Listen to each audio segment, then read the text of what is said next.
CPI സംസ്ഥാന സമ്മേളനത്തിന് ഇന്നിപ്പോൾ ആലപ്പുഴയിൽ തുടക്കമാവുകയാണ്. 43 വർഷങ്ങൾക്കു ശേഷം ആലപ്പുഴയിൽ നടക്കുന്ന സംസ്ഥാന സമ്മേളനത്തിനുള്ള എല്ലാ ഒരുക്കങ്ങളും പൂർത്തിയായിട്ടുണ്ട്. 39 ക്ഷണിതാക്കൾ ഉൾപ്പെടെ 528 പ്രതിനിധികളാണ് സമ്മേളനത്തിൽ പങ്കെടുക്കുക. മനീഷ് ഐഷ മാത്യു ആലപ്പുഴയിൽ നിന്നും നമുക്കൊപ്പം ചേരുന്നുണ്ട്. മനീഷെ, ഗുഡ് മോർണിംഗ്. ഒരുക്കങ്ങളൊക്കെ പൂർത്തിയായോ?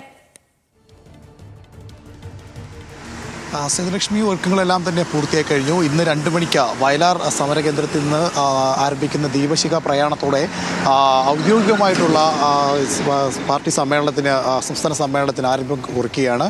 അതിനുശേഷം 6 മണിയോട് കൂടി തന്നെ ദീപശിഖ ഇപ്പോൾ ഈ ചുടുകാട് രക്തസാക്ഷി മണ്ഡപത്തിലെത്തും. അതിനുശേഷമായിരിക്കും മറ്റു കാര്യങ്ങളിൽ കിടക്കുക. നാളെ 10:30-ക്ക് ഡി രാജ ഈ ദീപശിഖ കൺവെൻഷൻ സെൻറ്ററിൽ, അതായത് ഈ പ്രതിനിധി സമ്മേളനം നടക്കുന്ന കൺവെൻഷൻ സെൻറ്ററിലാണ് സ്വീകരിക്കുക. ഏതായാലും 39 ക്ഷണിതാക്കളടക്കം 528 പ്രതിനിധികളാണ് പങ്കെടുക്കുന്നത്. വികസനത്തിലൂന്നിയുള്ള ചർച്ചയായിരിക്കും നടക്കുകയെന്ന സംസ്ഥാന സെക്രട്ടറിയുള്ള വിനോദ് വിശ്വം തന്നെ ഇന്നലെ വ്യക്തമാക്കി കഴിഞ്ഞിട്ടുണ്ട്. അതിനോടൊപ്പം തന്നെ ഈ സമ്മേളനം അവസാനിക്കുന്നതോടെ ഒരു കേരള വികസന മാതൃക എന്ന തരത്തിലേക്കൊരു വികസന മാതൃകയും കൂടി ഇവർ തയ്യാറാക്കുമെന്നാണ് മനസ്സിലാക്കാൻ കഴിയുന്നത്. മാത്രമല്ല, ജില്ലാ സമ്മേളനങ്ങളൊക്കെ നടന്നതുപോലെ തന്നെ വലിയ രീതിയിലുള്ള വിമർശനങ്ങൾ CPIM-നെതിരെ അതുപോലെ തന്നെ മുഖ്യമന്ത്രിക്കെതിരെയും ഒക്കെ ഉണ്ടാകുമെന്നാണ് മനസ്സിലാക്കാൻ കഴിയുന്നത്. അതോടൊപ്പം തന്നെ വിനോദ് വിശ്വത്തിനെതിരെയും ഉൾപാർട്ടി വിമർശനം അടക്കം ഉണ്ടാകുമെന്നാണ് മനസ്സിലാക്കാൻ കഴിയുന്നത്.